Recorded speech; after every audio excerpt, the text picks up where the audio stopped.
پاکستان کې په امنیتي ځواکونو د چټک شوو ترهګرو بریدونو په اړه فوج ویلي دي چې پاکستان د امن په لور روان شوی دی. پاکستان کې ترهګرو تونلارو د ردالفساد په نوم د عملیاتو د 15 کلنې مودې په پوره کېدو فوج په خپل بیان کې ویلي چې د عملیاتو مقصد خیواد نه ترهګرۍ جړلې وستل او د پاکستان د خلکو حفاظت کول دي. د فوج ویان د ادارې ISPR خپل یو بیان کې د 15 کلو راس روان دا عملیات بریالي بللي دي او وای چې اوس خیواد د بیباورۍ نه د امن لوري ته روان شوی دی. خو فوج دا دعوه په داسې حال کې کړې ده چې حکومت په خپل مني چې تیر کال د اگست میاشت کې د افغان طالبانو لخوا افغانستان کې د حکومت جوړولو را پدې خو د پاکستان دننه د ترهګرۍ په نور خون سیوا شوی دي. تحریک طالبان پاکستان سخت کال یوازې د جنوري میاشت کې د 40 د زیاتو بریدونو ذمہواری په اړه غستې چې پکې د 10 امنیتي عسکرو په ګډون 20 کسان وجل شوی دي. د پاټا ریسرچ سنټر مشر منصور مسعود وایي چې په افغانستان کې طالبان واک کې لراتلو او د پاکستاني حکومت او تحریک طالبان پاکستان ترمنځ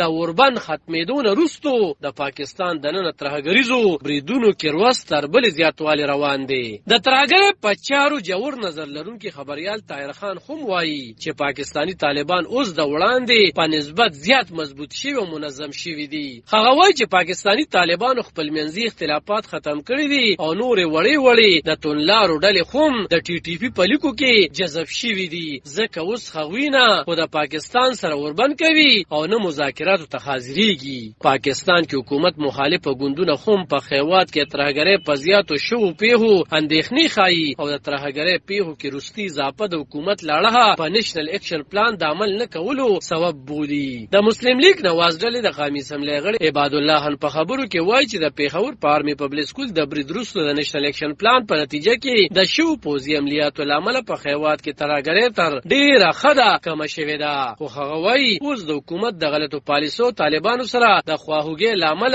ویره لري چې په خواني حالات بیرته جوړ نشي. وزیر اعظم عمران خان روانه میاش په خپل یو ټویټ کې ترهګرۍ د پیو په مقابله کولو امنیتي ځواکونه ستایلی او ویلي چې ترهګرۍ په ضد جګړه کې ټول قام د خپل ځواکونو سره اوګه پوګه ولاړ دی. علب خان شیرپو دلبر نیوز 400